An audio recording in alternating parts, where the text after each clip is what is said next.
لا شريك له وأشهد أن محمدا عبده ورسوله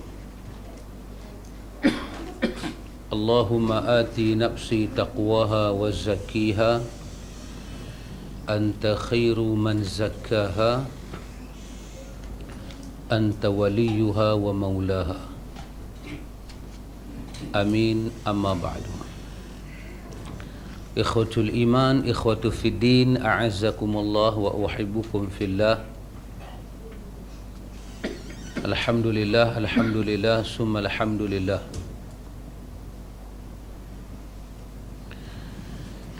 Alhamdulillah ikhwatul iman, kita sambung majlis ta'lim. Salah satu di antara hikmah kita duduk dalam majlis ta'lim ini ikhwan, sebab kita nak melahirkan keyakinan ni sangat penting. Keyakinan ni barang yang dia tak datang bergolek. Orang Melayu kata seperti apa, bulan jatuh ke riba. Apa lagi satu, apa, pauh melayang tak mempauh sini, seperti pauh datang melayang. Tidak. Yakin benda yang diusahakan, yakin benda yang diusahakan. Jadi kita tengok ikhwan dalam sirah Nabi kita Muhammad sallallahu alaihi wasallam, kita tengok apabila berlaku mukjizat, seperti mukjizat bulan terbelah dua, seperti mukjizat unta mengadu nasib dia kepada Nabi, seperti yang kita tengok mukjizat seekor serigala boleh bercakap, seperti mukjizat daging yang Nabi nak sentuh makan boleh bercakap. Bila kita cuba tengok hadis-hadis ini ikhwan, di belakang hadis itu Allah tidak menjadikan mukjizat ini secara peribadi. Maksud dia mukjizat itu tidak berlaku antara Nabi dengan benda tu, tapi mukjizat itu mesti dalam keadaan dia disaksikan. Daging yang bercakap, daging tu kata jangan makan aku sebab dibubuh racun. Mukjizat itu tidak berlaku di antara Nabi dan daging tu, tapi mukjizat itu berlaku di antara Nabi dan daging tu, dan ada pihak yang menyaksikan. Jadi soalan kita, kenapa ada pihak yang Allah rancang menyaksikan itu? Mukjizat bulan terbelah jadi dua, dia bukan di antara bulan dengan Nabi, tapi dia ada pihak yang menyaksikan.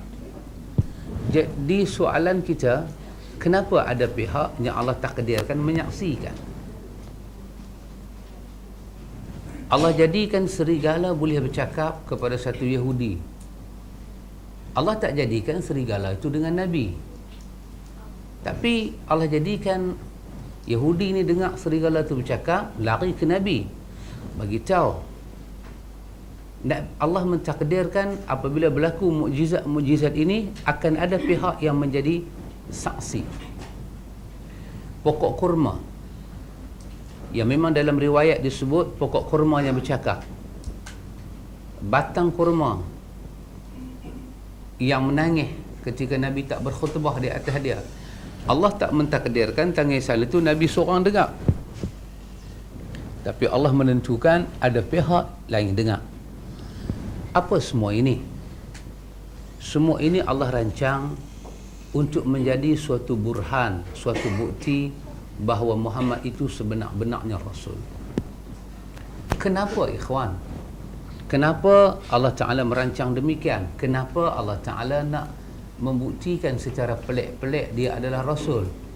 Sebab ikhwan, di antara hikmah dia untuk melahirkan keyakinan, untuk melahirkan kepercayaan. Kalau dengan Nabi, pasal itu bila Nabi di Isra' dan di Mi'raj, kesangsian lebih tinggi daripada keraguan, keyakinan. Sebab Isra' Mi'raj Nabi saja, orang lain tak terlibat. Tak ada sahabat jadi saksi, tak ada orang melihat. Pasal itu apabila benda itu tidak disaksikan, keraguan pasti mengatasi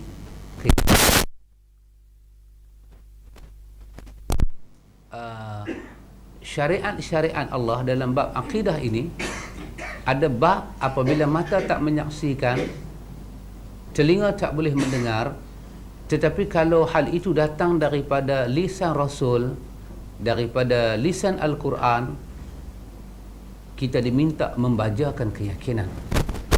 Yang ini lebih sukar daripada melihat bulan sebelah. Sebab tak ada orang dalam sejarah mencatatkan pada hari dia tengok bulan sebelah, dia meragukan Nabi sebagai Rasul. Tak ada. Tak, dia percaya. Dia nampak bulan terbelah. Dan akal dia boleh berfikir ini adalah kebenaran. Tapi masalah dia hasutan. Masalah dia ugutan. Masalah dia, apa dia? Orang lain datang menerangkan dengan keterangan yang lain, memalingkan keyakinan.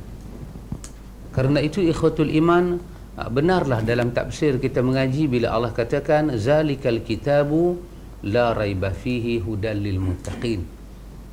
Untuk beriman kepada Allah kita memerlukan keyakinan. Pasal itu Al-Quran menyatakan illa man khasyiya rahmana bil ghaib. Illa man khasyiya rahmana bil ghaib. Orang yang selamat melainkan orang yang beriman kepada Tuhan dia yang gaib, yang takut pada Tuhan dia yang gaib. Jadi subhanallah ikhwatul iman, banyak sangat kita baca di dalam hadis menyebut bahawa keyakinan itu satu daripada perkara yang sangat penting. Bagi orang percaya tentang sunnah, kita kena yakinkan dia. Kita terpaksa, kita belajar, kita mengkaji, kita buat kerja lebih daripada orang lain sebab nak melahirkan keyakinan. Hatta kalau kita baca khutbah jemaat,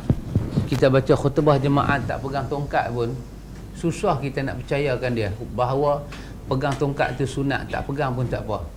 Dia suka nak percaya. Dia soalan yang paling mudah, dia kata lagu tu orang lain hak buat semua salah nah. Susah kita nak percayakan dia. Kerana itu kita duduk dalam majlis ta'lim. Kita nak dengar, kita nak penjelasan. Penjelasan bukannya reka-reka, tapi penjelasan yang datangnya daripada Allah, yang datangnya daripada Rasul. Seorang sahabat Nabi nama dia Harisah bin Wahab. Harisah bin Wahab. Dia kata sami'tu Rasulullah sallallahu alaihi wasallam yaqul tasaddaqu fayushiku rajulu yamshi bisadaqati fayaqulu alladhi u'tiha law ji'ta biha bil ams laqabiltuha fa amma al-ana fala hajata li biha fala yajidu man yaqbaluha. Hadis ini hadis sahih riwayat Al-Bukhari. Harisah bin Wahab dia kata aku dengar Nabi bersabda. Nabi kata tasaddaqu. Nabi kata hampa kalau ada niat nak bersedekah, cepat-cepat buat sedekah. Ini masa Nabi kata ni dia duduk depan sahabat. Dia kata dekat sahabat dia, kira-kira 1500 tahun silam. Kira-kira 1500 tahun silam Nabi ada kata benda ni depan sahabat dia. Nabi kata tasaddaqu. Kalau hampa rasa nak sedekah, pergi sedekah. Fayushiku rajulu. Nabi kata kerana aku tengok dah dekat dah kamu dengan satu masa. Aku rasa kamu dah dekat dah dengan masa tu. Masa apa? Ia ini seorang rajul, seorang laki-laki yamshi bisadaqatih. Laki-laki itu akan keluar daripada rumah dia dengan duit sedekah di tangan. Dia nak bagi sedekah. Fayaqulu alladhi u'tiha. Dia jumpa satu orang, dia nak bagi sedekah pada orang tu. Tiba-tiba orang tu kata pada dia, "Lau ji'ta biha bil amsi laqabiltuha." Orang tu kata, "Kalaulah hang mai kemarin, aku terima sedekah hang. Fa ammal an fala hajata li biha." Sebab hang mai hari ni, aku dah tak ada hajat nak terima sedekah zakat hang ni.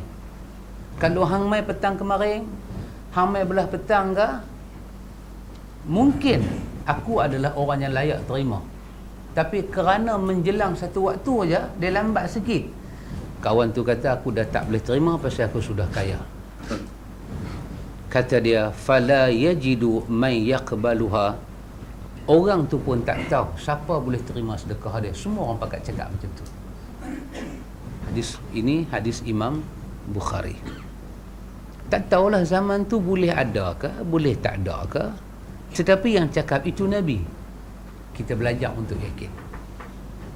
Kita duk belajar untuk yakin.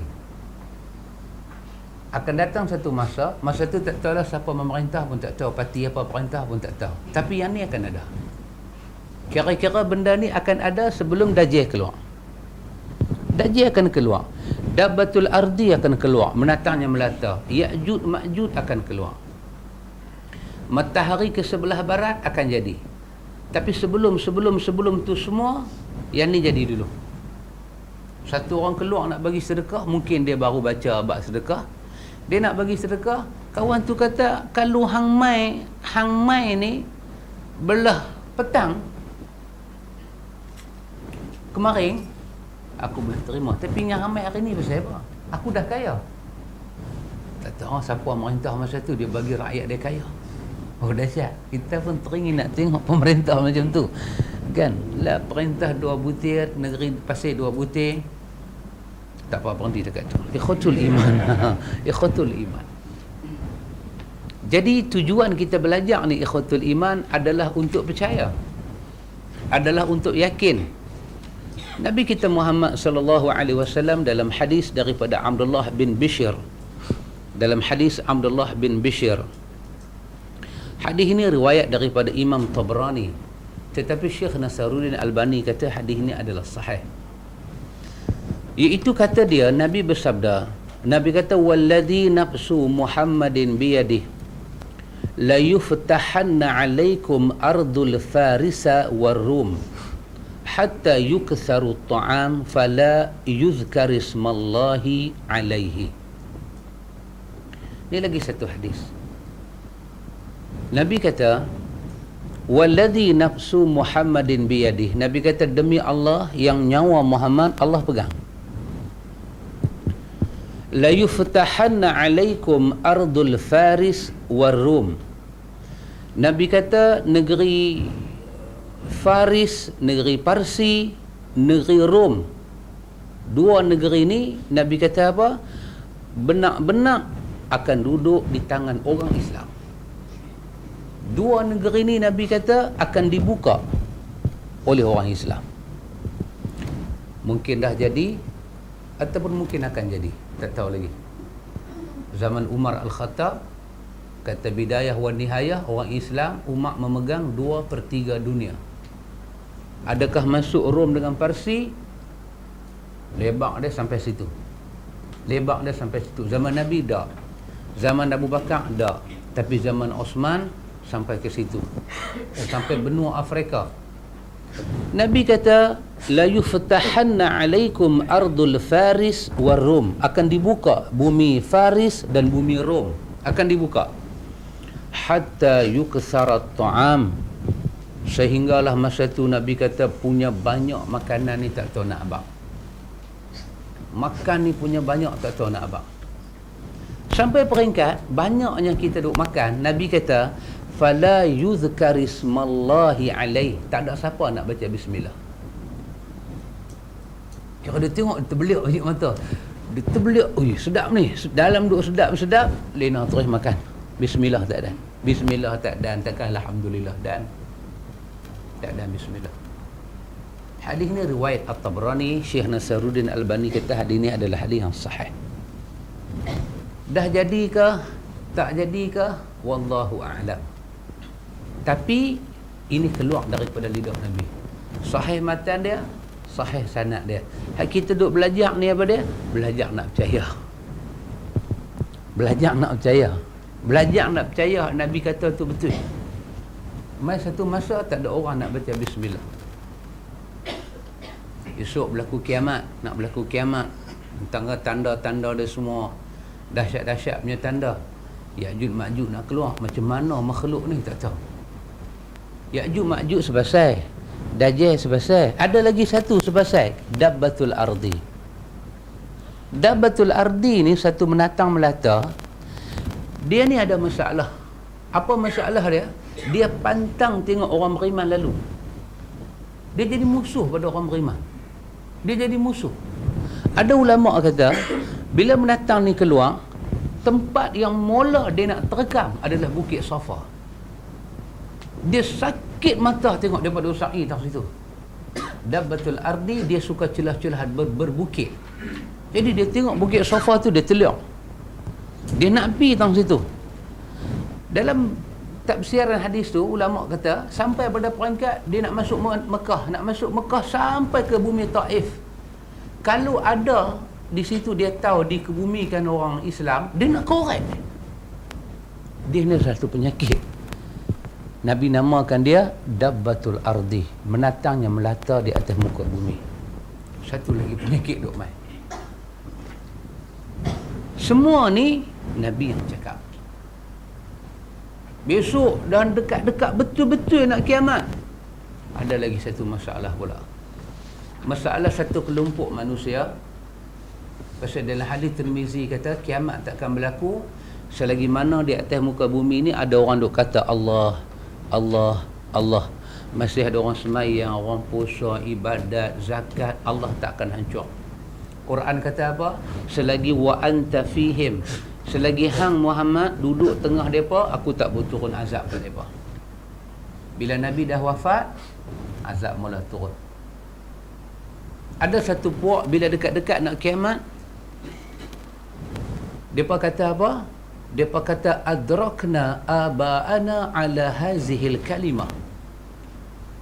Kami ni pernah dulu, gamaknya yang cakap tu orang dah tua dah. Kami ni masa dulu kami pernah dengar mak bapak kami ada sebut kalimah ni. Mungkin kawan tu tengah duk makan sebut bismillah ke, ataupun kawan tu terkejut, kawan tu kata la ilaha illallah ke.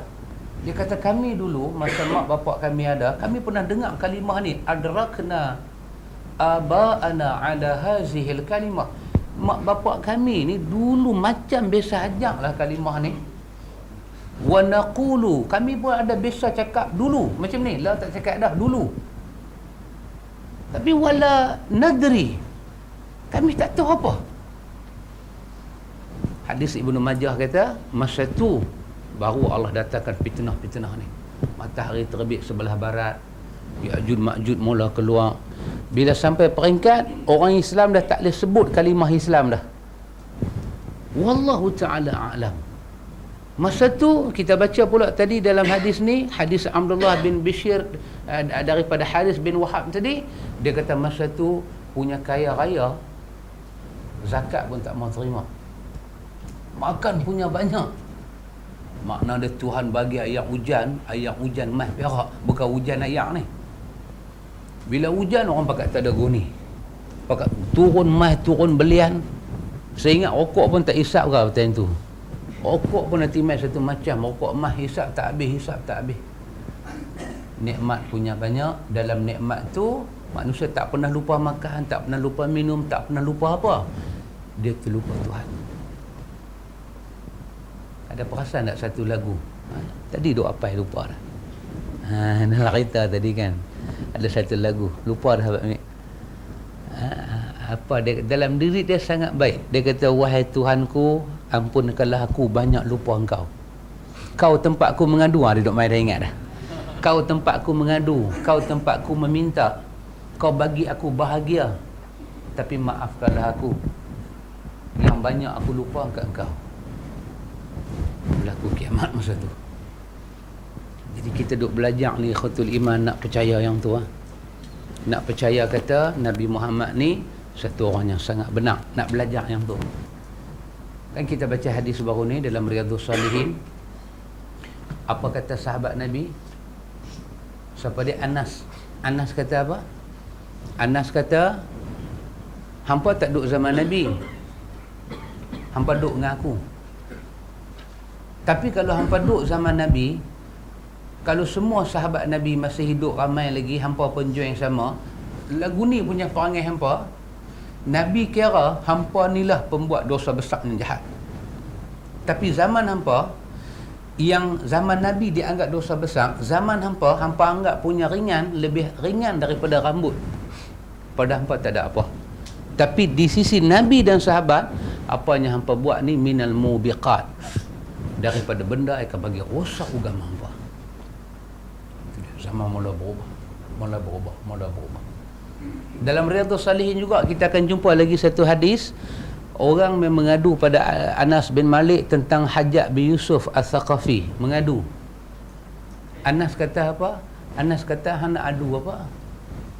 Hana adu apa kat aku?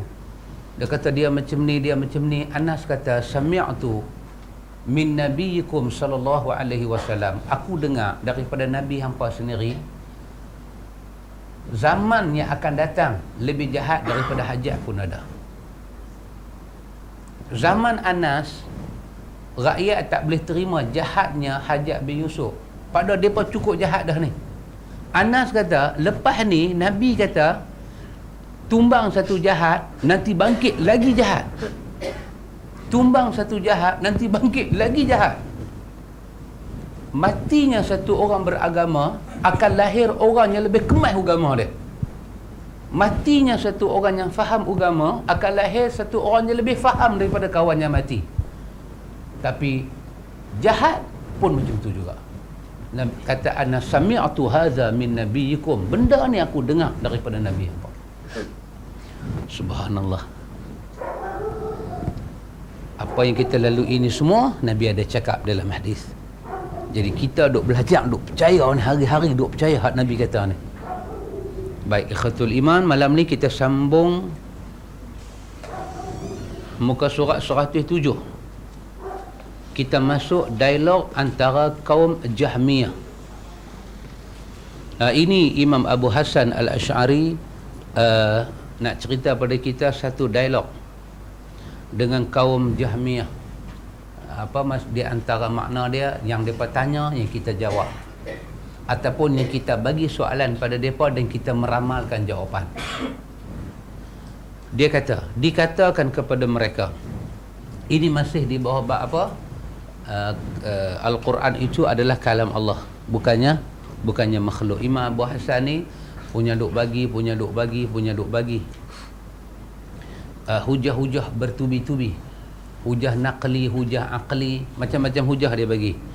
Ini pula dia kata, dikatakan kepada mereka, di antara hujah kita nak kata juga Quran itu adalah kalam Allah, bukan makhluk. Kata pada mereka, bukankah Allah selalu mengetahui wali dan musuh-musuh dia? Bukankah Allah tu dia mengetahui wali dia dan musuh dia? Tuhan tahu tak? Tuhan tahu.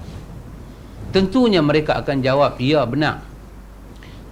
Kata kepada mereka, apakah kalian menyatakan bahawa Allah terus menginginkan adanya pemisahan antara wali dan musuh-musuh mereka? Di antara benda Imam Abu Hasan ajak kita untuk mempertahankan Quran itu adalah kalam Allah, bukan makhluk. Jahmiyah kata makhluk. Di antara soalan kita bagi kat dia, apa dia? Tanya, Tuhan ni, Tuhan tahu tak wali dia yang mana, musuh dia yang mana? Tentu dia pun jawab, Tuhan tahu. Tanya lagi satu soalan, Tuhan ni dia mau tak antara wali dia dengan musuh dia ada pemisah? Wali dia duduk satu tempat dia sayang, musuh-musuh wali dia duduk satu tempat dia benci. Tuhan nak pisah tak mereka? Tanya macam tu.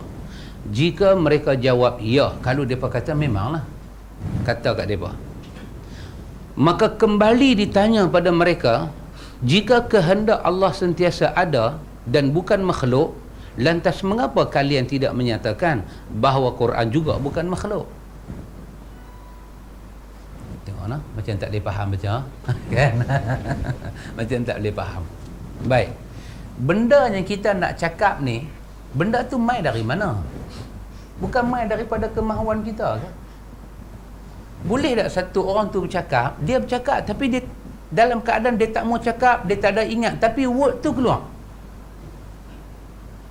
Boleh jadi tak keadaan tu? Satu orang tu, kita kata sahabat cakap sikit, saya tak tahu apa nak bercakap, saya pun tak boleh cakap, saya pun tak mau cakap. Tapi dalam duk tak mau duk bercakap dah. Duk bercakap perjuangan macam ni. Kalau saya di rumah tadi mai, tak ada ingat nak baca buku ni, boleh mai baca tak? Antara saya duk berkeluar kalimah-kalimah ni dengan hati saya nak cakap apa sat lagi. Duk di rumah duk belek, duk buat kajian sikit-sikit tentang apa nak cakap malam ni. Tentu kemahuan saya dengan apa yang saya nak bercakap, yang saya nak cakap di mulut datang dari hati. Macam mana Jahmiyah boleh kata yang keluar daripada kalam Tuhan itu makhluk, tapi tempat ucap keluar itu dia tak panggil makhluk. Kalau kalam itu makhluk, tentulah tempat keluar kalam juga makhluk. Boleh nampak tak? Baru boleh masuk Pak Isa. Nampak tak? Dia kata kat mereka ni, jika Allah sentiasa ada, mana dia? Mana tu dia? Jika mereka kata ya, maka tanya kepada mereka, jika kehendak Allah sentiasa ada dan kehendak Allah itu bukan makhluk, macam mana hampa boleh kata kehendak dia bukan makhluk tapi bahasa dia makhluk? Macam mana tu? Kita kata ini bahasanya keluar ini bahasa seorang rakyat. Ini semua bahasa rakyat. Tapi kehendak seorang raja. Mana boleh begitu? Kecuali raja tu kena paksa. Orang pergi letak satu pistol kat kepala raja tu, cakap bahasa rakyat. Jangan cakap bahasa raja. Siapa nak bawa pistol kat Tuhan ni? Tuhan kata dekat Musa, "Fakhla' na'laik." Hai Musa, buka kasut. Tuhan kata. Bila Tuhan kata lagu tu, kalam Tuhan keluar. Jahmiyah kata kalam yang keluar itu adalah makhluk. Abu Hasan kata kalau kalam tu hampa boleh kata makhluk, kenapa kehendak Tuhan yang mengeluarkan kalam tu tak panggil makhluk sama?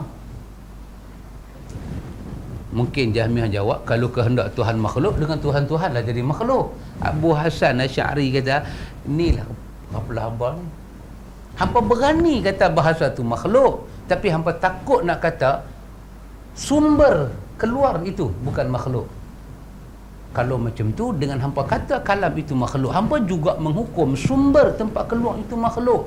Sedangkan yang keluarkan sumber itu Allah. Mana boleh kehendak dia makhluk? Kalau kehendak dia bukan makhluk, mana boleh kalam dia makhluk? Ini Abu Hasan Asy'ari. Kata Imam Abu Hasan, jika mereka menjawab, kami tidak menyatakan bahawa Allah tak, jika mereka menjawab, kami tidak menyatakan bahawa Allah tidak selalu menghendaki pemisahan antara wali dan musuhnya. Kalau Jahmiyah kata antara musuh Allah dengan wali Allah tu memang kena ada beza, tapi kami tak kata Tuhan nak perbezaan tu. Kami tak kata Tuhan selalu nak perbezaan tu. Katalah Jahmiyah jawab macam tu, Imam Abu Hasan kata maksudnya mereka menganggap bahawa Allah tidak ingin memisahkan wali dan musuh dan menisbahkan sifat kurang kepada Allah. Maha tinggi Allah atas apa yang dikatakan oleh kaum Qadariyah setinggi-tingginya. Kalau mereka sampai tahap mereka boleh jawab. Tapi Jahmiyah bila Imam Abu Hasan bagi soalan macam ni, dia sengak. Tapi yang berani jawab ni Qadariyah. Qadariyah kata antara Tuhan, antara wali Allah dengan musuh-musuh dia, memang Tuhan tak mau ada sama. Tapi bukan selalu, ada masa aja. Imam Abu Hasan kata, macam mana hang boleh nisbah kat tu lagu Tuhan? Kehendak benci Tuhan pada satu orang, Allah sentiasa benci maksiat. Walaupun maksiat tu tak wujud, dia sentiasa benci. Maksiat ni kadang-kadang dia wujud bila ada orang buat, tapi kalau tak ada orang buat, dia tak wujud. Tetapi maksiat tu wujud ke tak wujud, Allah benci maksiat. Wali Allah ni sentiasa Allah suka, musuh wali dia sentiasa Allah benci, dan sentiasa Allah mahu ada perbezaan. Macam mana Qadariyah boleh jawab sifat benci Allah pada satu benda ni ada masa tertentu saja? Tak. Allah benci bid'ah walaupun tak ada orang buat bid'ah, dia tetap benci bid'ah. Macam tu. Dulu sejak orang kata Allah tak buat Nabi Adam lagi, ada tak bid'ah masa tu? Mana ada kan? Tapi time tu dah dia benci bid'ah. Pasal apa? Sifat dia benci pada benda dia tak suka tu ada sejak dia ada. Dia benci syirik, bukan mesti syirik tu ada. Kata dalam Pulau Pinang ni satu tokong tak ada. Oh, kita kata lagu tu Tuhan tak apa benci syirik. Tak ada pun dia benci. Tak ada pun dia benci. Maka tak ada lah sifat Tuhan tu. Kadang-kadang baru dia benci, kadang-kadang dia suka. Tak ada. Qadariyah ini, kata Imam Abu Hassan, dia telah meletakkan satu sifat kurang betul-betul pada Tuhan. Dia letak sifat Tuhan dengan manusia tu jadi sama. Kita marah, tapi bila kawan tu mula ambil hati, kita mula, apa orang panggil, semak semula. Kita tak suka kat dia, tak suka, tapi dia pandai ambil hati. Dia pandai ambil hati, kita pun mula cakap, dia ni pun bagus juga lah. Kita dulu duk silap sangka kat dia kot. Itu sifat kita, sifatnya muzabzabin. Dia boleh kot ni, tapi Tuhan tak ada sifat tu. Maka Imam Abu Hassan Al-Asy'ari kata, memang hak mereka kata Quran itu makhluk memang tak betul langsung. Dikatakan kepada mereka, sesungguhnya sesuatu yang disebut makhluk mempunyai badan ataupun apa, sesosok. Apa tu? Macam susuk badan lah kot nah. Shadow. Bukan lah. Bukan shadow tu apa dia? Shadow bayang. Tak apa, hak tak tahu jangan duk cakap. Tinggal Zat. Kan dia cakap dia silap. Baik. Atau sifat dari sebuah susuk. Oleh kerana itu tak mungkin kalam Allah berupa susuk. Bila kita kata makhluk kan dia ada dia punya acuan dia. Kan? Pokok macam mana? Pokok durian dengan pokok inai ada sama? Tak ada sama. Pokok juga ada batang, ada ranting, ada akar, ada daun, ada bunga, sama. Tapi susuk pokok tu tak sama. Mana boleh sama? Bila setiap makhluk dia ada susuk dia. Jin tak nampak, tapi susuk jin ada. Susuk jin, kelibat-kelibat dia ada. Dia punya tu ada. Tapi tak boleh sama. Bila kata Quran makhluk, apa susuk dia? Apa wajah dia? Apa design dia? Macam mana yang kata susuk Quran tu? Mungkinkah satu benda kita kata makhluk tapi tak nampak susuk? Angin ada susuk dia. Dia main sekali angin putu meliung, nampak Dia pusing daripada bawah naik atas. Atas besar, bawah tirui. Angin macam tu. Angin tak ada asap. Api ada asap. Itu susuk api. Sekali terbakar, susuk api tak sama dengan angin. Tak sama susuk ayak. Ayak macam mana dia main? Ayak dia tak main macam angin, dia tak main macam api. Ayak ni dia menjalak atas bumi. Semua tu susuk-susuk makhluk.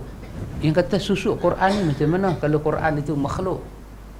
Tak pernah teringat nak tanya orang lagu tu, dia teringat tanya. Pasal apa dia teringat tanya? Pasal dulu dia ingat lagu tu. Maka dia betul balik. Sebab susuk orang boleh makan, minum, nikah dan lain-lain yang tak boleh terjadi pada kalam Tuhan. Pokok pun menikah kan? Pendemungaan kan? Lagi menikah pokok.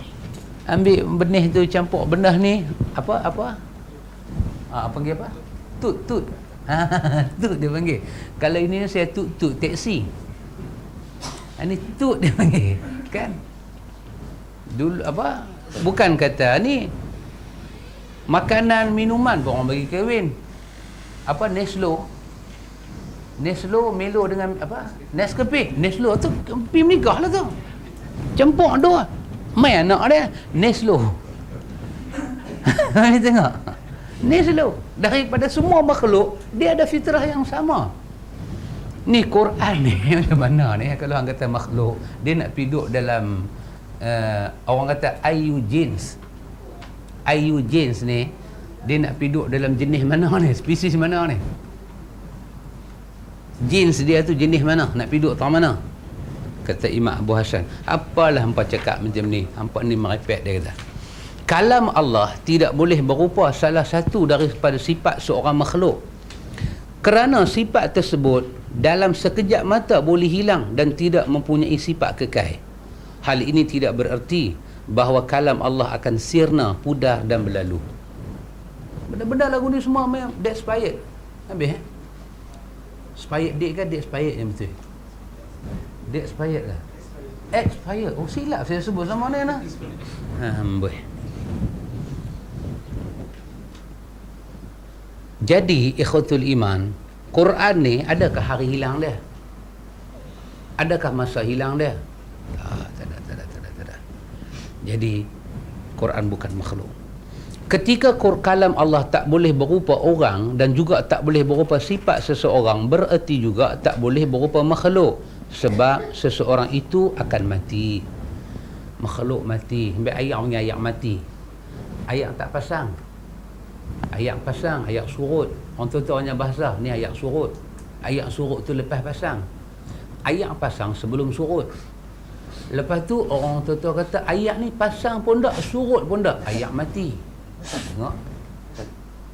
Sifat mati tu ada kat semua orang. Semua ada kat semua orang. Adakah dekat Quran tu? Tak ada. Ada mai tarikh ni, surah ni mula tak boleh pakai dah. Mai tarikh ni pula, surah ni pula tak boleh pakai dah. Tak ada, tak akan jadi. Barang siapa menetapkan bahawa kalam Allah makhluk, bererti dia harus menyatakan bahawa kalam Allah boleh mati, dan itu tentunya ini sangat mustahil, sangat mustahil. Demikian juga kalam Allah tak boleh dicipta pada diri seseorang makhluk, dan ucapan manusia adalah tempatnya. Mustahil. Mustahil Allah ambil hak dia yang bukan makhluk, dia pergi letak kepada makhluk untuk tumpang. Mustahil. Benda ni sangat mustahil, sangat mustahil. Macam Allah kata apa? Summastawa 'alal 'arsy. Dia bersemayam di atas arasy. Yang kita tak tahu dia apa dia? Kaifiat. Yang kita tahu dia bersemayam. Yang kita tak tahu kaifiat.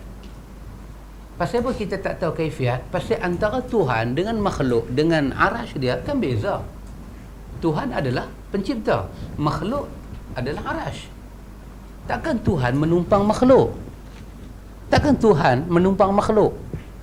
Ini yang menyebabkan Jahmiyah, Mu'tazilah tak boleh terima dengan sunnah ni.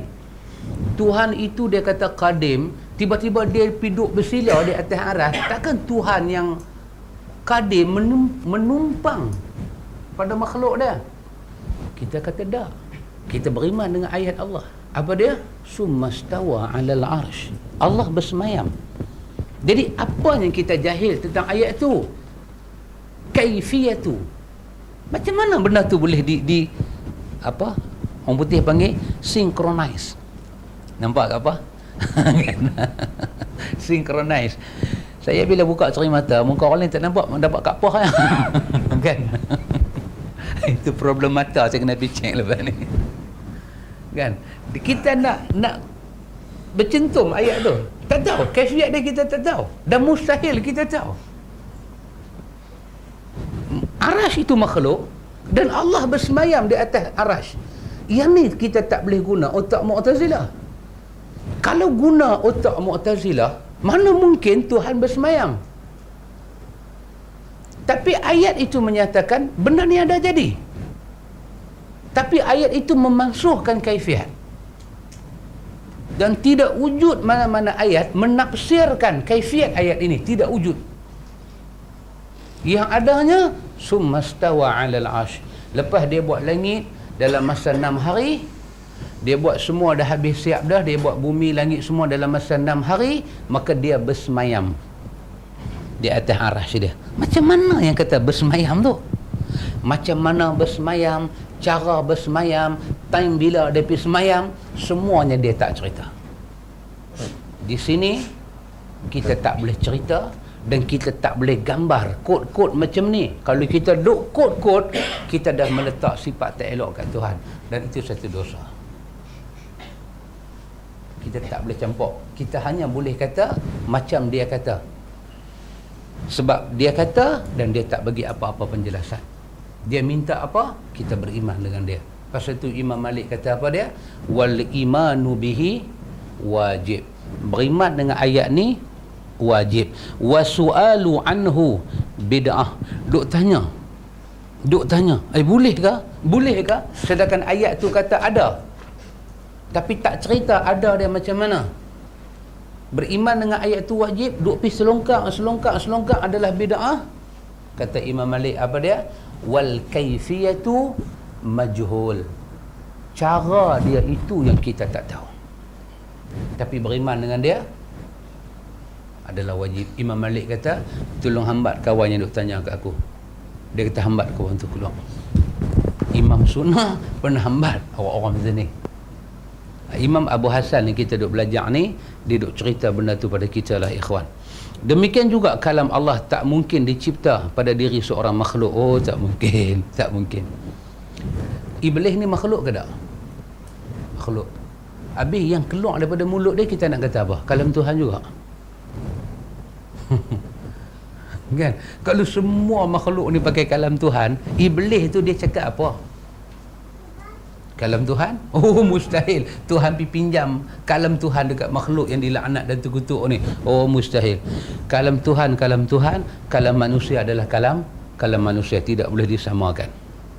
Kata dia, sama seperti halnya tak mungkin ilmunya dicipta pada diri seorang makhluk. Tak mungkin ilmu Tuhan tu Tuhan cipta pada satu orang. Tahu dia sama dengan tahu Tuhan. Reti dia macam reti Tuhan. Oh, takkan jadi. Nabi Muhammad sendiri Allah kata apa? Wa ma utitum minal ilmi illa qalila. Ilmu yang aku bagi dekat hang ni sikit, ilmu kerasulan. Nabi naik Isra Mi'raj, kita baca ayat 44 dalam surah Al-Isra. Ada benda yang Allah nak tunjuk kat Nabi.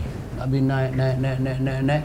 Dia keluar daripada orbit bumi ni, dia mula tengok di atas makhluk-makhluk yang nama apa, orang sains panggil planet-planet. Kata ayat 44 surah Al-Isra, dia mula mendengar tasbihnya sangat bergema. Dia pun tak tahu ada makhluk lagu tu boleh tasbih. Makhluk yang mulut tak ada, telinga tak ada, mata tak ada, tapi keluar tasbih daripada makhluk tu. Ayat Quran kata walakin la tafqahuna tasbihahum. Hampa tak tahu macam mana depa tu tasbih. Aku yang suruh depa bertasbih. Quran kata allazi barakna haulahu. Kami berkati haul, sekeliling itu. Dia mula nampak. Oh, dahsyat. Yang kata semut tu baca tasbih lagu mana tak tahu. Yang kita tahu letak ikan rendang dia rumun. Kita baru letak ikan rendang dia rumun. Kita pun naik geram nak spray. Duk dengar dia tasbih apa ke? Tak dengar, spray tu ya. Kita hanya tak spray semut yang bertasbih. Tu kita tak spray. Tapi bila yang dia tasbih, kalau semut tu tasbih lah, kita boleh spray kita balik. Apa yang aku dengar ni betul ke? Lepas tu orang tak pergi Perak duduk sorang-sorang duduk dengar menatang tasbih. Oh, jangan buat pasal. Kita tak boleh dengar. Tapi kalau Allah nak bagi kita dengar, Allah akan bagi apa yang tidak keluar daripada batas makhluk dia. Batas makhluk dia tak akan keluar. Kalau kita boleh dengar menatang-menatang ni semua bertasbih, kita akan hidup di luar batas makhluk dan hidup kita akan rosak. Tu bayang kalau saya duk mengajak lagu ni, tak tahu saya nampak jin masuk seekor. Apa jadi kat saya? Kan? Nampak dia. Siapa pun tak nampak, saya nampak. Cak dia duduk situ, dia duduk kacau kamera, dia lompat atas kamera. Saya duduk babai. Tak rosak. Jadi makhluk ni memang duk ada. Allah tak bagi kita tahu urusan mereka adalah untuk menjaga hudud kehidupan kita, batas hidup kita. Kita pergi ambil tahu pasal mereka, satu apa tak boleh jadi. Satu apa tak boleh jadi. Makhluk ni ada. Tapi kalau kita pergi ambil tahu lebih daripada hak kita, kacau kita. Kita gaya nak makan, tak jadi makan. Pasal nampak dia pun duk makan sama. Masak nasi lain pula. Hari tu tak buat kerja apa, duk masak nasi aja. Masak nasi, ikan rendang pun tak ada buat. Duk masak nasi saja. Kita masak, dia makan. Alhamdulillah, dia makan ke, dia tak makan ke, kita tak nampak. Alhamdulillah, kita makan macam kita. Kadang-kadang mungkin kita makan, dia duduk sebelah. Pasal apa Nabi kata, masuk dalam rumah, tak baca bismillah, dia ikut. Tapi Alhamdulillah, dia ikut ni kita tak nampak. Itu yang best. Kalau kita pun masuk dengan beg kuliah dalam, dia pun dengan beg kuliah masuk, bini kita confused. Yang mana abang dia, yang mana setan, tak tahu. Sudah main dua serupa. Oh, kacau kita masuk kereta tak baca subhanalladzi sakhkhara lana haza, dia dengan anak beranak duduk belakang. Tengok side mirror, nampak tu dia dengan tanduk-tanduk semua. Allah, apa tak boleh buat kerja. Alhamdulillah, dia ada. Mana tahu dia ada? Quran kata, wa ma khalaqtul jinna wal insa, aku buat jin, aku buat manusia, liya'budun, untuk ibadat pada aku. Biar habis kat dia. Kita rasa dia ganggu kita, angkat tangan minta ke Tuhan. Angkat tangan minta ke Tuhan, minta Allah tolong. Cukup, habis. Lain, kalau Tuhan tak mau tolong, apa nak buat? La haula wala quwata illa billah. Habis. Kita kat tu. Pi juga kita rosak. Pi juga kita mesti rosak. Last sekali tak buat apa, dia pergi kawan dengan jin. Duk kawan dengan jin, duk sembang dengan jin. Hang duk rumah lama kala ni, jin pula tanya, kami tak ada flat, boleh bagi satu unit tak? Sembang dengan jin. Bila sembang dengan jin, orang pula anggap dia satu orang yang luar biasa. Oh, dia ni bukan calon orang, boleh sembang dengan jin. Boleh sembang dengan jin, bukan calon orang, gila. Pasal dia keluar daripada fitrah insan. Tak boleh. Nabi Muhammad tak dicatatkan hidup dia sembang dengan jin. Dakwah dekat jin ada. Bukan selalu itulah seumur hidup dia jadi. Bila turun Ar-Rahman 'allamal Quran khalaqal insan, dia pergi dakwah. Kata Abdullah bin Mas'ud, kami rasa panas keliling tu. Nabi buat bulat. Nabi kata jangan keluar daripada bulat. Habis. Tak kata je. Lepas tu Nabi cerita sikit. Nabi kata jin ni dia pelik sikit dengan hampa ni. Apa dia? Aku cakap, dia potong, dia tanya. Aku cakap, dia potong, dia tanya. Hampa ni aku cakap sampai tak potong langsung. Sengap je. Dahsyat. Lepas tu Nabi kata dalam hadis Bukhari, Nabi kata jin ni pelik sikit. Dia kalau tak ada makan tak mau mengaji. Dia pelik. Dia kalau tak ada makan dia tak mau mengaji. Dia kira nak buat makan. Kita tak apalah kan, kita biasa kan. Tapi ini hadis Bukhari. Dia kalau cakap-cakap tak ada makan, dia rasa boring. Apa makan pun tak ada ceramah apa. Jin. Dalam hadis Bukhari, Nabi kata jin. Jadi kita bukan jin. Satu hari kita mengaji, kita tak mau makan apa kan. Nak abang kata kita bukan jin. Itu saja. Tapi orang mengaji ni alhamdulillah boleh makan. Tapi orang makan tak semua boleh mengaji. Ada tengah makan dia mengaji. Tapi orang mengaji dapat makan. Orang mengaji boleh makan dan boleh tidur. Orang tidur boleh mengaji? Tak boleh. Jadi baiklah kita mengaji dapat makan, kita mengaji dapat tidur. Daripada tidur tak mengaji, makan tak mengaji. Lebih baik. Itu nak cover balik lah, bukan apa-apa kan. Saya baru ni kan tanya Abang Majid kan, Datuk Osman Bakar. Dia lena dalam kuliah ni sampai melentung. Dia lena dalam kuliah Datuk Osman Bakar. Kenal Osman Bakar? Datuk Osman Bakar kan, dia apa, Osman Bakar lah kan, penyanyi terkenal.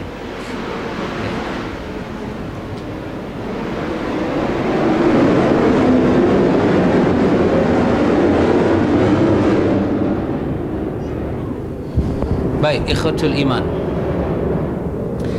dikatakan juga kepada mereka, jika kalam Allah itu makhluk, tentunya berupa benda atau sifat dari benda tersebut. Jika berupa benda, mungkin untuk berbicara, dan Allah Maha Kuasa untuk menjadikannya berbicara. Hal ini memaksa mereka untuk menyatakan bahawa Allah mungkin berubah Al-Quran menjadi manusia, jin atau setan. Maha tinggi Allah menjadikan kalamnya seperti itu. Kita tahu ajaran-ajaran yang menyeleweng ni takat yang didedahkan sikit je pada kita. Kita tak tahu Syiah lebih, kita tak tahu Mu'tazilah lebih. Tapi kita duk baca dalam Ibanah ni, dia keluar sikit daripada pengetahuan asas kita. Pengetahuan asas kita apa dia? Jahmiyah tu dia kata Quran adalah makhluk. Takat tu. Yang Imam Abu Hasan nak cerita,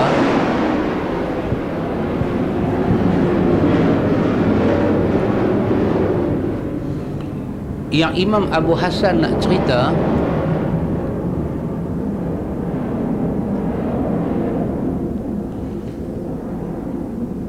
wallahu ta'ala alam, sama ada benda tu betul ataupun tidak, wallahu alam. Tapi di sebalik dia kata Quran tu makhluk, seolah-olah ada benda yang dia nak sampaikan pada kita.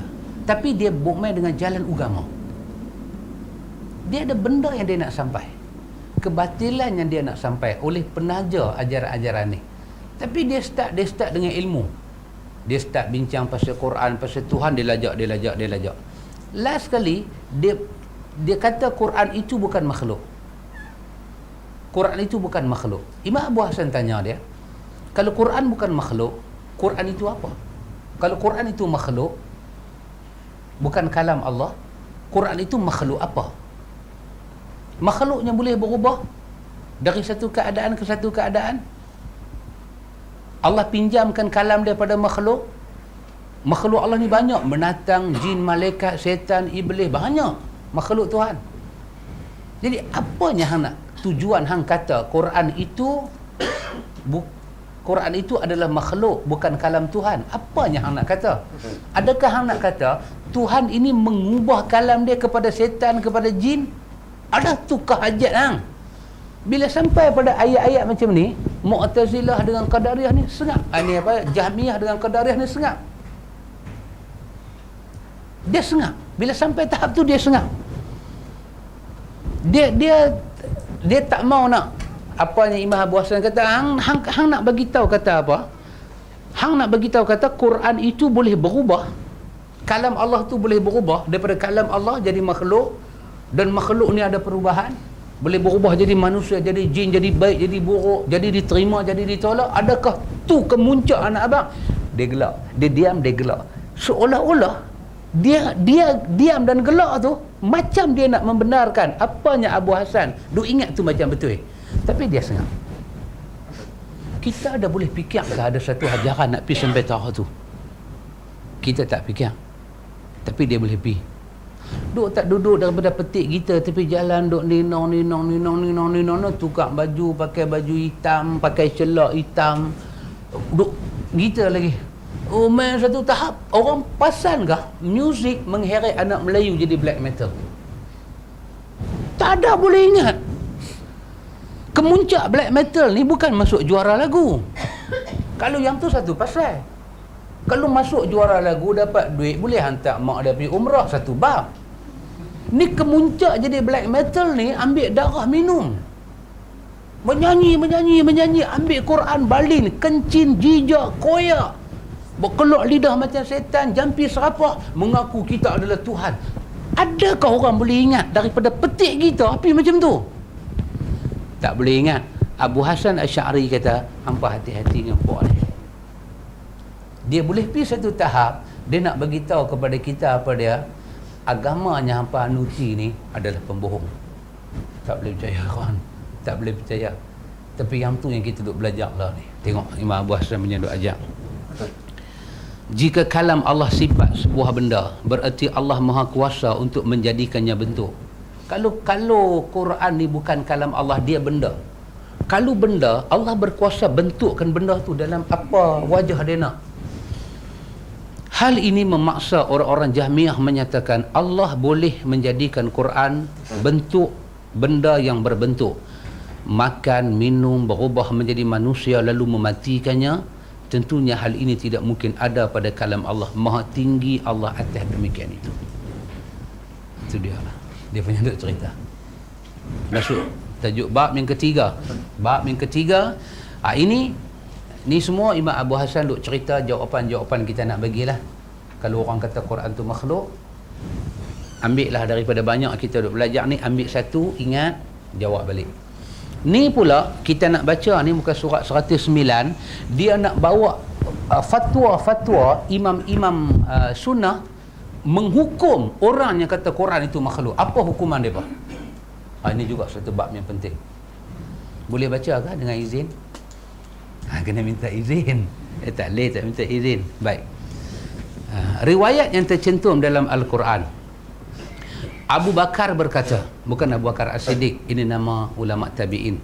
Abu Bakar berkata, aku dan Abbas bin Abdul Azim Al-Anbari mendatangi Abu Abdullah Ahmad bin Hanbal. Bukan ini Hanbal, bin Hanbal. Ini tu tukar, bin Hanbal.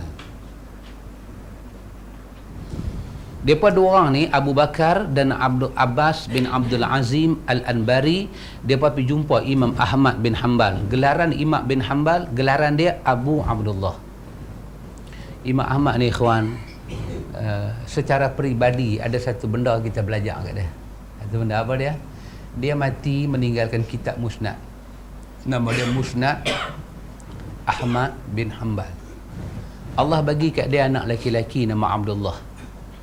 Dia didik anak laki-laki dia ni agama, akidah, Quran, sunnah, sampai peringkat kitab dia Musnad bin Hanbal tu anak dia syarah sendiri. Oh, dahsyat. Kitab dia tu Musnad Ahmad menghimpunkan matan-matan hadis saja, disyarah oleh anak sendiri. Oh, subhanallah. Saya ingat kitab dia banyak mana? 50 jilid dah ada. Syarah Musnad Ahmad. Menang beli, kalah baca. Nak baca apa? Ni pun tak habis-habis punya duk baca. Yang tu 50 jilid. Satu jilid tebal-tebal macam tu punya duk ada. 50 jilid. Anak dia syarah. Apa maksud bapak dia? Okay. Ni nama dia anak Sakinah.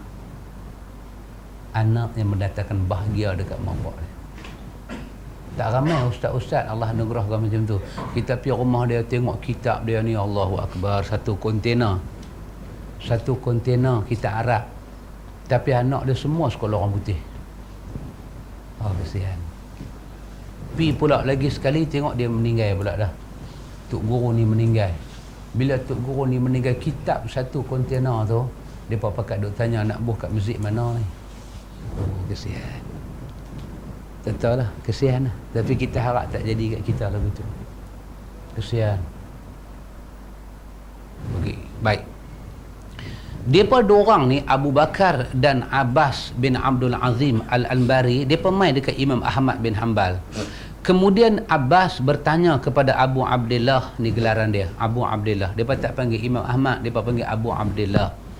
Depa kata di sana ada kaum yang membuat bid'ah. Mereka berkata Quran itu disebut makhluk. Quran itu disebut makhluk dan juga disebut bukan makhluk. Dia pernah cerita Imam Ahmad ada, tengok depa bubuh nama terus ahli bid'ah. Dia bagi nama satu terus ahli bid'ah. Dia tak kata depa tu terus dia buat satu nama, depa buat bid'ah. Apa dia? Depa duk kata Quran ni kita boleh panggil makhluk dan kita boleh kata bukan makhluk, ikut suka kita lah. Imam Ahmad jawab, mereka itu lebih bahaya daripada Jahmiyah. Celakalah kalian. Jika tidak kalian katakan bukan makhluk, maka katakanlah makhluk. Imam Ahmad kata depa ni lebih bahaya daripada Jahmiyah. Quran ini dua saja nama dia. Sama ada dia nama kalam Allah ataupun nama makhluk. Boh satu nama. Jangan boh dua-dua.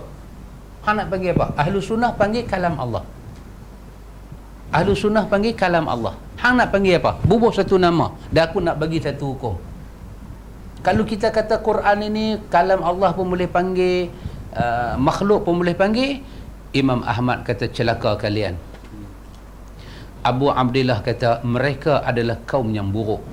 Mereka ni syarrul bariyah. Dalam Quran Allah kata kat siapa syarrul bariyah? Innal ladzina kafaru min ahlil kitabi wal musyrikina. Innal ladzina kafaru min ahlil kitabi wal musyrikina takkan ke innal ladzina kafaru min ahlil kitab innal ladzina kafaru min ahlil kitab wal musyrikina fina rijahannama khalidina fiha ulaika hum syarrul bariyah. Syarrul bariyah ni siapa dia? Makhluk yang paling buruk. Siapa dia? Orang kafir daripada ahlul kitab. Mereka kekal dalam neraka, pasal tu mereka jadi syarrul bariyah. Ni pandai-pandai duk pergi kata pasal Quran, tak ikut cara Tuhan. Imam Ahmad kata syarrul bariyah. Syarrul bariyah. Syarrul bariyah ni satu depa. Yang kedua, ulama tafsir kata syarrul bariyah adalah orang yang bunuh unta Nabi Saleh. Ini seburuk-buruk makhluk. Seburuk-buruk makhluk. Syekh Nasruddin Albani kata apa? Kena tambah lagi satu. Syarrul bariyah ni siapa dia? Ahli bid'ah. Jangan habaq orang lah. Syarrul bariyah. Syarrul bariyah. Ini pula nombor 4 kita jumpa. Imam Ahmad kata siapa tak ada pendirian dalam akidah, dia syarrul bariyah pula dah. Saat ni dia kata boleh kata makhluk. Saat ni dia kata kena kata kalam Tuhan. Al-Abbas berkata, bagaimana pendapatmu wahai Abu Abdullah? Imam Ahmad menjawab, apa yang aku yakini dan aku pegang tanpa ada keraguan lagi bahawa Al-Quran itu bukan makhluk. Ini Imam Ahmad punya akidah. Kemudian beliau melanjutkan, subhanallah, siapa yang ragu tentang perkara ini? Lantas Abu Abdullah berbicara dan menganggap aneh mereka yang meragukan perkara ini. Beliau berkata, subhanallah, siapa yang meragukan perkara tersebut? Bukankah Allah telah berfirman, ala lahul khalqu wal amru. Ingatlah,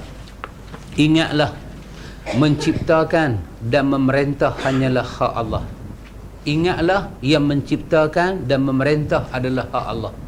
Maka kalam Allah masuk dalam benda yang memerintah. Allah perintah hamba dia dengan kalam dia. Memerintah itu hak Allah. Hak Allah. Dan Allah tu bukan makhluk. Maka hak memerintah hak dia. Bagaimana kita kata itu sebagai makhluk? Imam Ahmad baca ayat ni. Dan juga ayat Ar-Rahman 'allamal Quran khalaqal insan. Rabb yang maha pemurah, yang telah mengajarkan Al-Quran, dia menciptakan manusia. Di sini Allah Subhanahu wa taala membeda antara manusia dan Al-Quran. Dia berfirman 'allama, lepas tu khalaqa. Dekat Al-Quran dia kata 'allama Al-Quran, dekat manusia dia kata khalaqal insan. Dia tak kata khalaqal Quran wa khalaqal insan, dia kata 'allama. Dia menghilangkan, dia menghazafkan kalimah makhluk kepada Al-Quran dengan dia kata kami mengajar mereka. Dia tak kata kami mencipta kalam untuk mereka. Kalau dia kata kami mencipta kalam untuk mereka, maka kalam itu makhluk. Tapi dia kata kami ajak dari sisi kami untuk mereka, supaya beza dengan khalaqa, kami telah mencipta manusia. Oh dahsyat. Bahasa Arab tak boleh fikir. Kan kita tak boleh fikir. Kita apa beza allama khalaqahu? Ada beza rupanya. Saya pun tak tahu, malam ni baru tahu. Tu dia bodohnya kita lah, ya Allah. La haula wala quwata illa billah. Abu Abdullah Imam Ahmad kata Al-Quran berasal daripada ilmu Allah.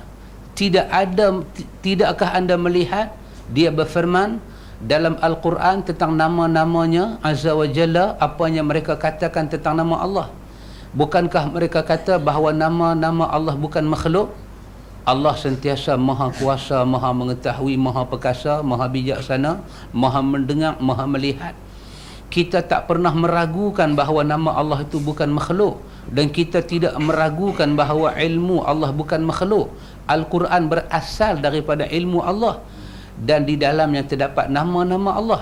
Kita tidak meragukan bahawa Al-Quran bukan makhluk. Al-Quran adalah kalam Allah Azza wa Jalla dan sentiasa mempunyai sifat berbicara. Lantas beliau berkata lagi, Imam Ahmad kata lagi, kekafiran mana lagi lebih kafir daripada ucapan yang menyatakan Quran itu makhluk? Kekafiran mana lebih buruk daripada perkataan ini? Dahsyat. Macam tu punya kedudukan dia. Kita tahu orang masuk tarekat, masuk tasawuf, benda ni dekat depa dah jadi apa? Biji tasbih di mulut. Tu bid'ah lah tu. Tengok kertas ada, dakwat ada. Tu dia punya cakap. Takkan Quran tu nak kata kalam Tuhan kot? Takkan Tuhan buat turun seketui ada warna biru, warna merah, warna hijau. Ayat buruk satu macam. Imam Ahmad kata kekafiran apakah lebih besar daripada ucapan mereka itu. Oh, dahsyat ikhwan. Alhamdulillah ikhwan, hidayah Tuhan mai kat kita ni, kita boleh mengaji sunnah, kita boleh mengaji akidah di atas jalan sunnah. Nikmat, cukup punya nikmat kita dapat. Kita boleh belajar akidah dari kacamata sunnah. Alhamdulillah, alhamdulillah. Alhamdulillah, banyak-banyak kita syukur pada Allah. Kita diberi ilmu, diberi hidayah, diberi taufik oleh Allah Ta'ala, dapat belajar semayang dengan sunnah. Oh, alhamdulillah, banyak-banyak syukur pada Allah. Kita boleh reti sunnah dan menjauhi bid'ah. Alhamdulillah, satu nikmat tak tahu nak kata apa. Dalam hadis sahih riwayat daripada Ibnu Majah daripada Anas bin Malik, hadis ini ada dalam tafsir Ibnu Katsir ketika dia membahaskan surah Alhamdulillah, surah Fatihah. Pada kalimah tu Alhamdulillahirabbil alamin, dia buat main satu hadis daripada Anas. Hadis tu pendek. Apa Nabi kata? Nabi kata mana-mana hamba dapat satu nikmat Allah Ta'ala, lepas tu dia kata Alhamdulillah, illa a'tahu mimma akhadha, melainkan bila dia dapat satu nikmat, dia rasa di hati dia dapat nikmat, dia kata Alhamdulillah, melainkan Alhamdulillah itu jadi dua benda pada dia. Satu, kalimah itu Allah isytihar, Alhamdulillah dia sebut lebih baik daripada apa Tuhan bagi kat dia. Tuhan bagi semua baik kan, tapi bila hamba tu kata Alhamdulillah, Tuhan kata, nampaknya hamba ni bagi balik kat aku apanya lebih baik daripada apa aku bagi kat dia. Allah isytihar benda tu. Yang kedua apa dia? Illa a'tahu mimma akhaza, melainkan dia akan dapat lepas daripada ucapan itu lebih baik daripada apa yang dia dapat sebelum dia ucap. Kita dapat satu sunnah mengaji, kita kata Alhamdulillah, Allah buka lagi satu jalan, faham pula lagi satu sunnah. Faham pula satu sunnah, faham pula satu sunnah. Kita duduk mengaji, oh ni bid'ah, ini bid'ah, oh tak mau bid'ah hakiki pun tak mau, bid'ah idhafi pun tak mau, apa bid'ah pun kita tak mau. Tapi orang yang tak tahu apa itu bid'ah, dia buat, dia sangka itu adalah ibadat. Oh, kita kesian, nak marah tak boleh, dia tak tahu. Nak bersilat tak boleh, dia tak tahu. Nak kata apa kan? Syukur banyak-banyak ikhwan. Jika mereka katakan Al-Quran itu makhluk, bererti mereka menganggap bahawa nama-nama Allah juga makhluk dan ilmu Allah juga makhluk. Namun orang yang menganggap remeh dengan masalah ini hingga mereka katakan Quran itu makhluk, mereka mengira ini perkara ringan dan tidak tahu bahawa ucapan itu mengandung kekafiran. Aku melarang, aku di sini Imam Ahmad, aku melarang semua orang mengucap perkataan ini, orang-orang yang menanyaiku tentang perkara ini, dan aku keberatan menjawabnya, hingga sampai kepadaku berita bahawa mereka menganggap aku tawakuf, tidak menyatakan makhluk dan bukan makhluk. Imam Ahmad di antara benci dia, orang bertanya soalan ni, Quran tu makhluk tak makhluk, dia benci. Pasal apa? Soalan itu ditanya, dia kena olah. Bila olah, dia terpaksa meletakkan hukum yang pasti. Banyak orang tanya soalan, dia diam. Sampai orang kata Imam Ahmad tawakuf. Tawakuf maksud dia apa? Pendirian dia tak tetap. Orang mula mengandai, dia ni, dia setuju kot kalau kata Quran itu makhluk. Mungkin dia juga setuju Quran tu kalam Tuhan. Imam Ahmad kata, bila orang kata aku tawakuf, mereka mengandaikan aku lagu tu, ini menyebabkan aku kena jawab. Sebab apa aku tak suka jawab soalan ni? Sebab bila aku jawab soalan ni, aku mesti kena kata, siapa yang kata Quran makhluk, dia kafir. Yang tu yang aku tak mau kata tu. Tapi hampa memaksa aku jawab, maka aku tak suka nak jawab soalan lagu ni. Kata Imam Ahmad, aku katakan kepadanya, barang siapa menyatakan Al-Quran makhluk tanpa menyatakan nama-nama Allah makhluk, dan juga tidak menyatakan bahawa ilmu Allah itu makhluk, serta tidak lebih itu. Apakah aku katakan dia telah kafir? Ini Abu Bakar ni. Abu Bakar dan Abbas bin Al-Azim, dia tanya pada Imam Ahmad lagi, dia kata macam mana Tuan Imam punya ingat kalau orang tu kata Quran saja makhluk, nama-nama Allah tak makhluk, hanya Quran saja, hanya Quran bahasa Arab tu, alif lam mim zalikal kitabu, itu makhluk. Tapi bila dalam Quran dia start dengan nama Allah, Allahu la ilaha illahu, nama Allah bukan makhluk, tapi ayat belakang semua makhluk. Macam mana tuan punya ingat? Beliau jawab, beginilah pendapat kami. Beginilah pendapat kami. Kemudian Abu Abdullah berkata, kami tidak meragukan sedikit pun Al-Quran yang ada pada kami. Di dalamnya terdapat nama-nama Allah. Barang siapa yang berkata pada kita bahawa Quran makhluk, menurut kami dia telah kafir. Inilah ikhwan, dalam banyak-banyak imam, nampaknya Imam Ahmad ni dia sangat strict dalam hal akidah, terutama dalam berupa tauhid kepada Allah. Nanti kita akan baca bawah-bawah ni, Abu Hanifah Nu'man, dia antara orang yang dia tak apa nak layan, sampai orang kata dengan dia kafir habis sekali. Lagu tu punya ada, dengan dia pergi kafir sekali. Pasal dia pun lagu tak mau nak layan lagu ni. Lepas tu dia pun nampak macam biar pergi kat depa lah. Ahmad tak macam tu. Dia tak jawab. Tapi bila mai satu masa dia jawab, dia tak kata biar pergi ke depa, dia jawab straight. Hang kata kalam Allah makhluk, sedangkan hang tahu itu kalam Allah, hang kafir. Hang kafir, dia kata. Imam lain biar pergilah, depa tak tahu nak buat guna. Nanti kita kan, depa tak tahu nak buat guna. Imam Ahmad, tuan depa buat bid'ah. Dia tanya, bid'ah hakiki ke idafi? Apa dia hakiki? Hakiki ni total bid'ah. Idafi ni apa dia? Asal tak bid'ah, tapi cara faham buat dia jadi bid'ah. Itu idafi. Macam mana? Hakiki ni apa dia? Apa yang Quran larang? Quran larang kita buat ibadat ni. Quran larang kita buat lagu ni dalam hal ibadat. Masalah, Nabi tak benarkan kita tinggikan kubur lebih daripada sejengkai. Lebih daripada sejengkai, naik ke atas perut kubur tu, Nabi suruh buang yang lebih tu, tinggal sejengkai. Nabi tak bagi apa? Nabi tak bagi kita buat binaan di atas kubur. Ini adalah larangan yang sahih. Siapa-siapa pi buat larangan yang sahih, itu namanya bid'ah hakiki. Secara hakikat dia bertentangan dengan nas. Itu pula dalam urusan ibadat yang khusus. Nabi tak benar kan? Dia pergi buat binaan. Dia buat binaan, lepas tu dia kata istihsan. Baik apa? Kita buat satu bumbung kecil, baik apa? Hujan-hujan kita boleh duduk bawah tu, baca Yasin. Apa bid'ah pula kan? Ada manfaat. Ini nama dia bid'ah hakiki. Siapa yang buat bid'ah hakiki ni, dia masuk neraka nanti. Lepas tu dia idafi. Apa dia bid'ah idafi? Bid'ah idafi ni, suruhan itu ada dalam agama, ada dalam hadis, ada dalam Quran, tapi cara dia melaksanakan suruhan tu dia silap. Macam bertasbih, baca Quran kan, berdoa, ada tak dalam Quran? Banyak ayat kan. Tapi bila dia berdoa, dia yang letak cara. Berdoa mesti ramai-ramai, zikir mesti mau ramai-ramai. Zikir kalau tak ingut badan tak kira zikir. Dia kata apa beza tengok gambar dengan zikir? Kita kata beza tengok dengan zikir lah. Gambar tengok orang tak pernah sembang. Zikir la ilah. Tak, dia kata beza, dia hinggup badan. Ada orang tengok gambar lagu ni, mana punya Parkinson tu kan.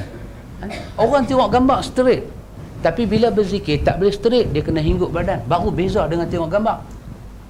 Ini nama dia bid'ah idafi. Arahan ada, suruhan ada, anjuran ada, dia mencipta jalan. Ini nama dia idafi. Imam Ahmad kata, siapa buat bid'ah hakiki, Nabi kata dalalah, dan dia masuk ke dalam neraka. Siapa buat bid'ah yang idafi ni, dia wajib bertaubat. Mudah-mudahan tak sampai ancaman tu ke dia. Pasal bid'ah hakiki lebih besar daripada bid'ah idhafi.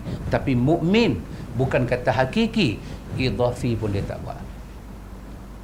Kita kenduri arwah ni semua bid'ah ni lah. Okay, bid'ah ni lah. Pegang ucap khutbah, nak pegang tongkat, kena bagi kain serban, nak naik baca kena bagi salam. Ini semua bid'ah ni lah. Pasal apa? Dia kata, apa salahnya selawat sikit?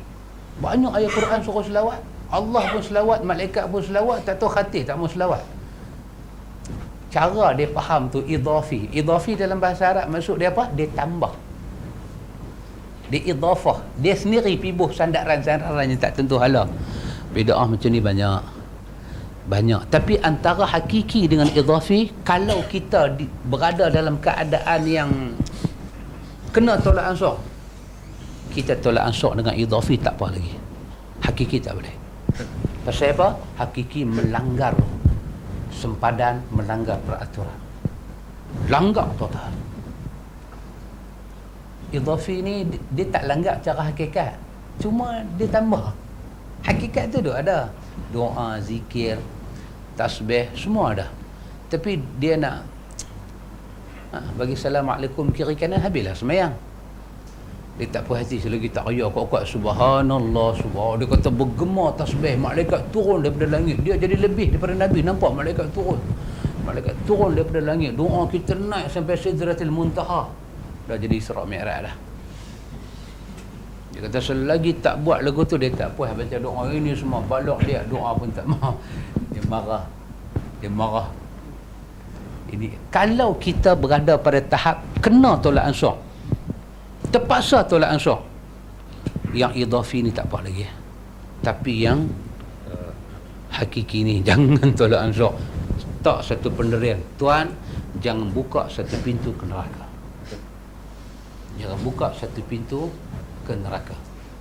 Kami tak buat benda ni pasal Nabi larang. Nabi larang. Imam Ahmad macam inilah dia. Lalu aku mengulangi pertanyaan tersebut kepada Al-Abbas, hingga Al-Abbas, lalu aku mengulangi pertanyaan tersebut hingga Al-Abbas yang sedang mendengar berkata padaku, subhanallah, tidakkah hal ini sudah cukup bagimu? Abu Bakar kata, aku kata kat kawan aku Al-Abbas Azim Al-Anbari ni, sudahlah, Imam Ahmad pun duk jadi satu macam dah ni. Hang duk pergi tanya apa soalan dekat ni. Tu Imam Ahmad kata kat dia, dia kata dekat Imam Ahmad, Abu Abdillah, sudahlah, cukuplah.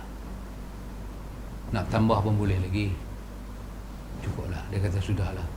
Ni dia tanya ke Imam Ahmad, dia jadi takut dengar soalan jawapan. Dia jadi takut, macam ni kah kalau kita kata kalam Allah tu makhluk? Macam ni kah? Macam ni kah? Dia jadi takut. Dia kata kat kawan dia, sudahlah, sudahlah.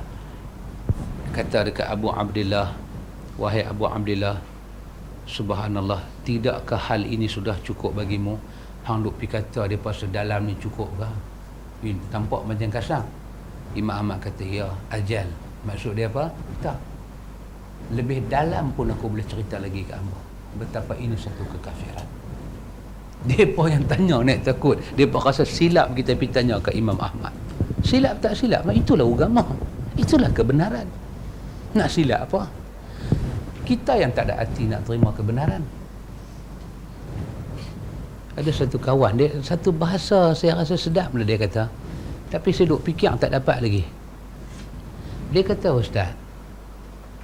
Ustaz tahu tak pasal apa kita duk ajak sunnah ni orang tak boleh faham, orang tak boleh tangkap. Dan kenapa orang yang belajar sunnah pun kadang-kadang dia tak boleh buat sunnah? Ustaz tahu tak pasal apa? Saya duk renung, saya kata ada banyak pasal lah, hidayah tak sampai. Kedudukan orang mengajar dengan orang yang belajar, oh dahsyat, dia punya ni dia punya, bukan saya punya. Saya cerita hak dia punya, hak saya punya tak cerita lagi, hak dia punya. Dia kata kat saya, Ustaz tahu tak kedudukan kita, dia kata sorry Ustaz, kadang-kadang kedudukan penceramah sunnah sama dengan orang yang melukis dengan satu lukisan yang cantik, dia suruh orang buta tengok. Oh, dahsyat. Boleh Pak Amit? Dahsyat. Kedudukan kita, sunnah ni satu potret yang sangat cantik. Tapi masalah kita pergi draw depan si buta. Kita bukan suruh si buta tu merasa, kita suruh si buta tu tengok. Maka si buta pun problem, pengajar pun problem, pelukis pun problem. Semua ni problem punya orang. Tapi masalah dia tak hurai. Dia kata banyak tu, Assalamualaikum, dia bilang. Jadi saya duk hurai tu pening kepala. Ha? Apa maksud dia? Ha? Dia ingat, adakah aku penceramah buta? Aku celik. Kan? Apa maksud dia tu? Apa maksud dia tu? Dia kata sunnah macam satu lukisan, kita lukis depan orang buta. Mungkin lepas ni boleh tolong fikir kat saya. Kan? Kalau dapat, beritahu saya apa maksud dia. Adakah yang mengaji semua si buta daripada gua hantu? Tidak. Tak. Tak ada, dia kata, tak ada masalah dengan pelukis. Tapi sayang dia lukis di hadapan orang buta. Sepatutnya dia kata pada si buta, awak dengar. Tapi dia kata kepada si buta, awak tengok. Macam mana si buta nak tengok? Dia tak ada mata. Dia kata banyak penceramah sunnah, beginilah keadaan dia. Pasal itu orang tak nampak sunnah itu indah.